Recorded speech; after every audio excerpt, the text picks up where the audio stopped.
Cop destroys black teen's backpack in a fit of rage. But what happens when the officer discovers who the teen's father is? You won't believe the sudden turn of events when he realizes the truth. As the officer tore through the teen's backpack, he thought he was just doing his job.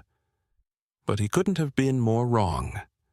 The young black teen stood frozen, his eyes wide with confusion and fear. He was just a high school student walking home from school, his backpack filled with books and notes, the tools of his education. But to the officer, the teen was just another troublemaker to target. "Hey, stop right there!" The officer's voice was harsh as he grabbed the teen's arm, pulling him to a halt. "What do you think you're doing, walking around here like you own the place?" The teen tried to stay calm, trying to explain himself. "I'm just walking home, officer," he said softly. "I haven't done anything wrong." But the officer wasn't having it. His eyes narrowed as he scanned the teen's face, making assumptions based solely on the color of his skin. Without a word, the officer grabbed the teen's backpack and yanked it off his shoulder, throwing it onto the ground with force. "You think you can just stroll around here like nothing's wrong?" The officer spat, his tone dripping with disdain. The teen's heart raced, but he stayed silent, knowing arguing would only make the situation worse. He bent down to pick up his belongings, but the officer wouldn't stop. He began throwing the contents out onto the pavement, sneering as he did. "Stop!" the teen pleaded, his voice cracking with frustration. "That's my stuff. Please don't destroy it." The officer ignored him, his face twisted with contempt as he continued to tear through the teen's possessions. The teen was helpless, standing there as the officer humiliated him in front of others. But then something caught the officer's eye. He paused, holding up a military ID card that had slipped out from beneath the textbooks. The officer's fingers froze around the card as he read the name aloud. "James Harper," he muttered under his breath.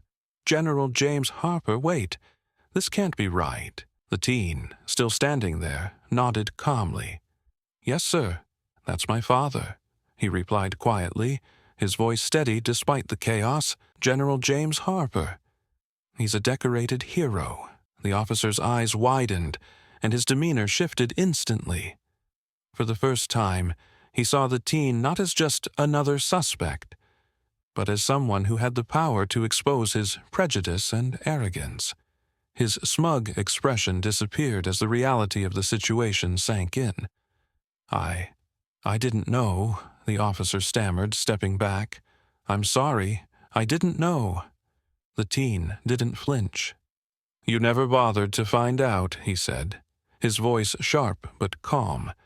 "You just assumed who I was based on the way I looked, and you treated me like a criminal. My father is a hero, and I'm just a student. But none of that mattered to you. Did it?" The officer stood silently, unable to respond. The truth hit him like a ton of bricks. His assumption had led him to destroy a young person's dignity over nothing more than bias. The teen calmly collected his things, putting his books and papers back into his bag, as the officer stood there, speechless. Where are you watching from? Let us know in the comments below. After the officer had grabbed the teen's backpack and roughly tossed its contents onto the ground, his anger started to simmer down, but he still wasn't ready to stop. He continued to rummage through the teenager's belongings, clearly frustrated, but unaware of the weight of the mistake he was making. The teen stood there, his body tense, his fists clenched at his sides. His father, General James Harper, was a decorated military hero, and he wasn't about to let this officer humiliate him without showing that respect was earned, not assumed. The officer pulled out a few more items from the backpack, including notebooks and pens. He mocked the teen's schoolwork as he threw it on the ground, oblivious to what it might mean for the young man. The teen's face showed no emotion as he stood tall, but inside, his anger burned. His father had taught him the value of discipline and dignity in the face of adversity. And now, standing before this officer, the teen was being tested in ways he had never imagined. "Just what exactly do you think you're doing?" the officer asked, shaking his head. "A backpack full of books. But I bet you don't even know what you're carrying, huh? A kid like you doesn't belong in a place like this." The teen didn't flinch. "I'm just a student trying to get home. That's it." But the officer wasn't done. "You have no business walking around here like you own the streets," he sneered, looking down at the teen. "It's time someone showed you some respect for once." At that moment, the teen reached into the pocket of his jacket. He was about to reach for his phone, perhaps to call for help, when he noticed something. A small military ID card had slipped out of his backpack, as it had been tossed to the side. The officer's eyes narrowed as he saw the card. He picked it up without saying anything, glancing at the name on it. General James Harper. The officer's smug expression began to falter. "General James Harper? Are you telling me this is your father?" he asked, disbelief creeping into his voice. "Yes, sir," the teen answered, his voice steady. "That's my father." For a moment, the officer stood frozen, still holding the military ID in his hand, trying to make sense of the situation. He had assumed that this was just another ordinary kid, someone he could easily push around. But now he realized the gravity of the mistake he had made. The young man standing before him wasn't just anyone. He was the son of one of the highest-ranking military officials in the country. The officer's face reddened. He had no idea how to respond. He had just humiliated a teenager, assuming he was just another troublemaker. Now, with the card in his hand, the officer could feel the weight of his own mistake. He had let his bias cloud his judgment, and now, standing in front of him was someone who could expose his actions in a way that could cost him everything. I didn't know," the officer stammered, finally looking up at the teen. "I'm sorry. I didn't realize." The teen didn't respond immediately. He just stood there, his expression serious.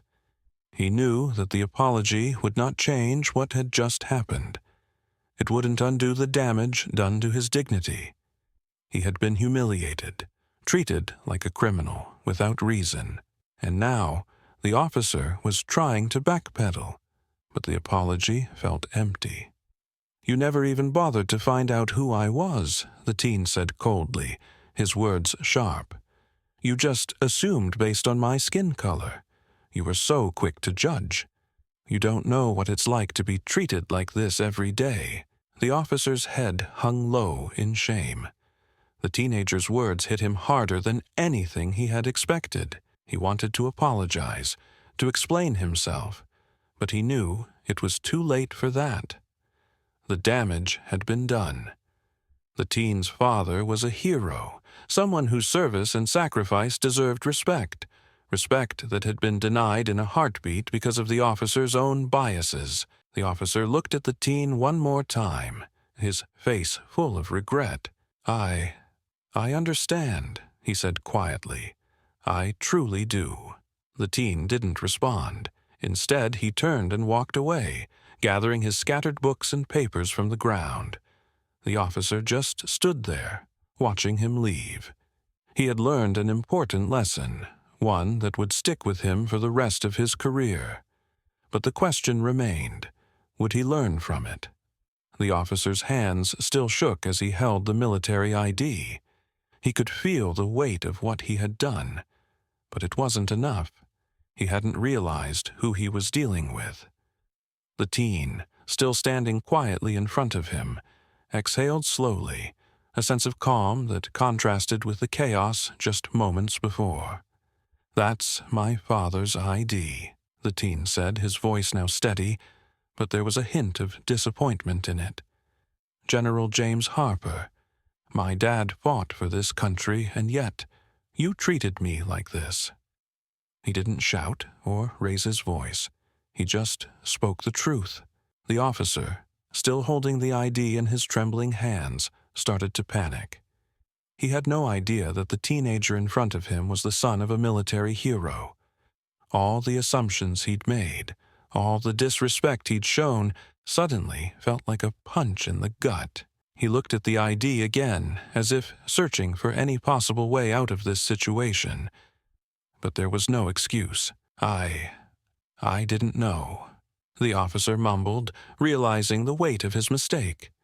He lowered his gaze, unable to meet the teen's eyes.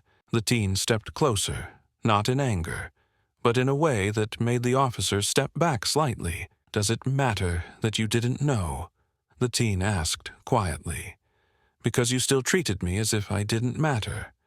What about all the others who are judged the same way, without being seen for who they truly are?" The officer was speechless. He couldn't answer. He felt ashamed and embarrassed, but it wasn't just about him anymore. It wasn't even about the teen. It was about a bigger issue, the bias that shaped his actions. For a moment, the air was thick with tension. The officer realized the full impact of his actions, not just on the teen, but on everyone who had ever been judged unfairly. He had been a part of that system, a part of that bias, but now it was staring him right in the face. The teen, still standing tall, shook his head slightly. "I don't need your apology. It's too late for that. But I want you to remember something," he said. "Next time you see someone, don't judge them by their skin, their clothes, or their age. You never know who they might be." The officer nodded, still processing the moment. His hands, once shaking from anger, now trembled with guilt. "I understand," he whispered. It wasn't enough, but it was a start. The teen took the military ID from the officer's hands and tucked it back into his bag. There were no words left, just the painful silence of realization. As the teen walked away, the officer watched him go. He still didn't know how to fix the wrong he had done, but he understood one thing. He had learned a valuable lesson, and for the first time, he saw the person in front of him not as just another face, but as someone who deserved respect and dignity, the son of a hero. As the teen walked away from the officer, his heart pounded, not from fear, but from the weight of the realization that came with the conversation. He didn't want to feel angry anymore.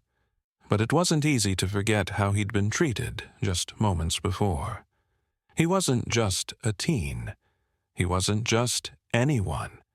He was the son of a general, and he had his father's honor and legacy to carry with him. The officer, still holding the military ID in his hand, had made a crucial mistake. He stood frozen, watching the teen's back as he left, the air still heavy with the words exchanged. He couldn't shake the deep sense of regret that had settled over him. For a brief moment, everything was quiet. But the weight of his actions and what he had just learned about the teen began to sink in. The officer had treated him like an ordinary civilian, someone to be intimidated and humiliated.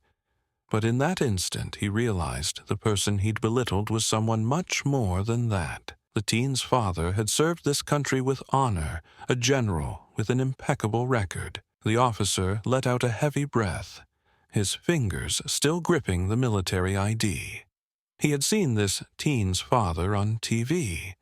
The recognition slowly hit him like a wave, each piece of the puzzle falling into place. He disrespected the son of a man who had sacrificed so much for the country he was sworn to protect. He needed to find the teen, but before he could act, a voice from behind startled him. "Is everything okay, officer?" It was his superior, Sergeant Thompson, a seasoned officer who had seen many situations like this unfold before. Thompson was a man who had grown tired of the power struggles and knew the impact of biases in the department.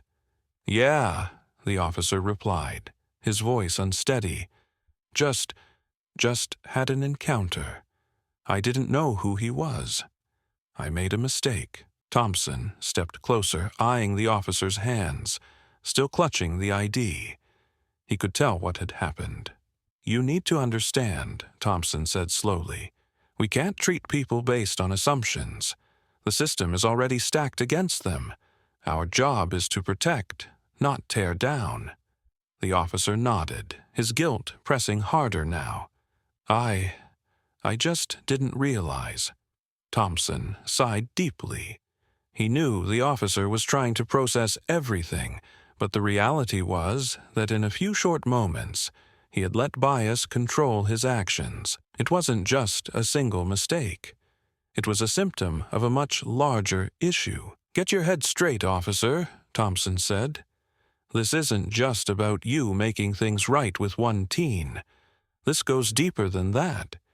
It's about every person we encounter and how we see them. You should be thankful this one came with a lesson that you'll never forget." The officer, still holding the military ID, looked up at his superior. He finally understood. It wasn't enough to apologize for his actions. This was a lesson that needed to shape the way he approached his job from now on. The teen, now out of the officer's reach, was a figure that haunted him. The officer couldn't stop thinking about the conversation and the weight of what had just happened, but there was more to the story. He had learned the hard way that respect had to be earned through actions, not just titles. As the officer returned to his duties, he couldn't help but reflect on the encounter. He thought about how the teen had held his head high, despite the disrespect. The officer had a lot to learn, and the most valuable lesson was one he hadn't anticipated. The teen's father had fought for the freedom and safety of this country, and yet here was his son, just trying to go about his day, treated like a criminal, solely because of the way he looked. The officer, holding the shredded pieces of the backpack, felt a rush of regret as he realized his mistake. He had assumed the black teen was just another troublemaker. But now, in the midst of his actions, he discovered something that changed everything. The ID he held in his hand revealed the teen's father was a well-known military hero, someone he had disrespected without even knowing. As the officer stood there, trying to comprehend the gravity of his mistake, his superior, Sergeant Thompson, approached. Thompson had witnessed everything, and his disappointment was clear. "What happened here?" Thompson asked sharply. "I didn't know who he was," the officer muttered. "I thought he was just another kid causing trouble." Thompson shook his head, his voice stern. "You don't treat people based on assumptions. You treat them with respect. The person you just disrespected is someone who has family ties to this country's heroes." The officer stood silent, the realization sinking in. He had ruined a moment of respect without knowing the person standing before him had deep connections to the military. A military hero's son, someone deserving of honor. "I didn't realize," the officer whispered, feeling the weight of his actions. "You need to fix this," Thompson said, his voice softening. "Go to him and apologize. Show him the respect he deserves. It's not just about a backpack. It's about human dignity." The officer nodded, still holding the military ID in his hand. He understood now. It was time to make things right. The officer, standing there in shock with the pieces of the backpack in his hand, felt the heavy weight of his mistake. He had destroyed the teen's belongings, not realizing the significance of the moment. The backpack, once a symbol of the teen's school pride, now lay in tatters under the officer's careless actions. As he picked up the shredded remnants, the officer's gaze fell on something unexpected. A military ID inside the backpack revealed the teen's father was a decorated war hero. His hands trembled as he read the name. Major John Thomas. a well-known and respected figure in the military. The officer froze, realizing just how wrong he had been. He wasn't just dealing with any teenager. This was the son of someone who had served this country with distinction. Meanwhile, Sergeant Thompson, who had witnessed everything from a distance, stepped forward. He had seen the officer's mistake from the beginning, and now approached with a heavy heart. "What did you do?" Thompson asked, his voice filled with disappointment. I didn't know," the officer muttered, still holding the military ID. "I assumed he was just another kid causing trouble." Thompson shook his head. "You don't treat people like that, especially not when you don't know who they are. You assumed without knowing the facts." The officer felt the sting of Thompson's words. He had let his bias guide his actions, assuming a black teenager in the area was up to no good without considering his background. Now, he had damaged something far more valuable than a backpack. He had disrespected the son of a military hero. "I'm sorry," the officer said, his voice barely above a whisper. "I didn't realize." "You need to make this right," Thompson replied, his tone firm. "You need to go to him, apologize, and own up to your mistake. You don't get to treat people like this just because of the color of their skin." The officer nodded, feeling the weight of the situation. He had to take responsibility for his actions. He had wronged not just a teenager, but the legacy of a man who had fought for his country. With a deep breath, the officer turned to leave. The path to redemption would not be easy, but he knew he had to face the consequences of his actions. The officer stood frozen, looking at the tattered backpack in his hands. He had just shredded it, tearing apart something important to a young man. Without thinking, the teen stood there, shaken, the remnants of his personal belongings scattered on the ground. He had never expected this when he had simply been walking down the street. The weight of his actions slowly began to hit him. This wasn't just a backpack. It was a part of who the teen was. It held his schoolwork, his books, his personal items. It represented his life, his identity. And now it was in pieces on the pavement. The officer's heart began to race as the realization struck him. He had wronged someone deeply, and he had done so out of nothing but assumptions. The officer's mind raced, trying to make sense of everything. But there was one thing he couldn't shake. The look in the boy's eyes. The fear, the confusion. He could see that the boy was holding back his emotions, trying to keep his composure. But the officer knew, deep down, that this wasn't just a minor incident. It was something that would leave a mark, and he wasn't sure how to fix it. At that moment, Sergeant Thompson arrived. The older officer had witnessed everything from a distance, and as he walked over, he could tell that the situation had already spiraled. His eyes moved from the broken backpack to the teen, who stood silently, his hands clenched at his sides. The officer could feel Thompson's disappointment, and it cut deeper than any reprimand. "What happened here?"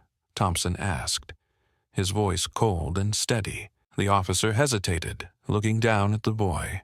I thought he was just another troublemaker," he muttered. "I didn't know." Thompson's gaze hardened as he turned to face the teen. "You didn't know who you were dealing with, did you? You didn't take the time to ask or understand before acting." He paused, letting the officer's guilt settle in.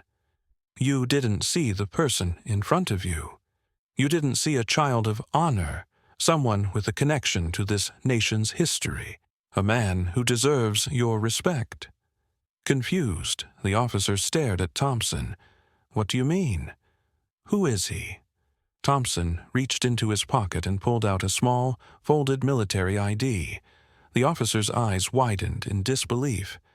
"This is Major John Thomas's son, the same major who served in 2 combat tours overseas, who was awarded multiple honors for bravery. This kid, He's his son. And what did you do? You just attacked him without a second thought, based on your assumptions." The officer's stomach twisted. The boy he had just mistreated wasn't just another teen on the street. He was the son of a decorated military hero, someone whose service had kept this very country safe. And the officer had destroyed his backpack, treated him with disrespect simply because of his own biases. I didn't know," the officer stammered, looking from the ID to the teen's face. The boy's expression was still unreadable, but there was a sense of quiet anger in his eyes. The weight of the officer's actions was apparent. Thompson shook his head. "That's the problem. You didn't know. You didn't take the time to consider the truth before letting your assumptions dictate your actions. Your biases led you to disrespect someone who deserved your admiration, not your aggression." The officer's shoulders slumped, a feeling of deep regret washing over him. He had made a huge mistake, and there was no way to undo it now. "What do I do?" he asked, his voice barely above a whisper. "You make it right," Thompson said firmly. "You go up to that boy, apologize, and make amends. Own up to what you did. That's the only way you'll begin to fix the harm you've caused." The officer nodded slowly, his mind racing as he tried to figure out how he could possibly make things right. He had been wrong. He had judged someone based on their appearance, based on stereotypes and prejudices without even considering the truth. And now he had to face the consequences. As the officer walked toward the boy, he felt a sense of nervousness, unsure of how to start. But the boy wasn't angry. He wasn't yelling or fighting back. Instead, he looked up at the officer with quiet intensity, waiting for an explanation, for an apology. The officer could feel the gravity of the situation settle in his chest. He wasn't just apologizing for ruining a backpack. He was apologizing for an injustice that went deeper than a single moment. "I'm sorry," the officer said, his voice steady but filled with remorse. "I made a huge mistake. I judged you unfairly, and I was wrong. Your father is a hero, and I should have treated you with the respect you deserve." The teen stood still, his expression unchanged, but there was a glimmer of something in his eyes, a quiet acknowledgement. The officer's apology didn't undo the harm, but it was a start. It was an attempt to make things right, an attempt to show the boy that not all authority figures were like the one who had wronged him. The officer stood frozen, realizing the magnitude of his mistake. He had no idea who the teenager was when he destroyed his backpack. The weight of his actions hit him hard as he saw the teen's father's name flash through his mind, a military hero, a man who had given everything for the country. The officer, shaking, faced the young man, now standing tall and filled with anger. He realized that his disrespect wasn't just aimed at this boy, but at the legacy of a war hero. The teen's father was someone respected by all, and the officer had shown nothing but disdain. "I didn't know," the officer said softly, remorse creeping into his voice. "I didn't know who you were or who your father was. I messed up." The teen's eyes remained hard, but there was an understanding in them, too. The officer had crossed a line, and an apology could never fully erase it. "I'll make it right," the officer promised. "I'll replace your backpack, and I'll do better. I should have respected you and your father from the start." The teen stood silent for a moment, taking in the officer's words. Though forgiveness wasn't granted, the officer had made the first step toward redemption. This story reminds us that our actions can have lasting impacts on others, and biases can lead us to hurt those we don't understand. Acknowledging our mistakes, showing humility, and striving for personal growth are essential steps toward healing and creating a better world.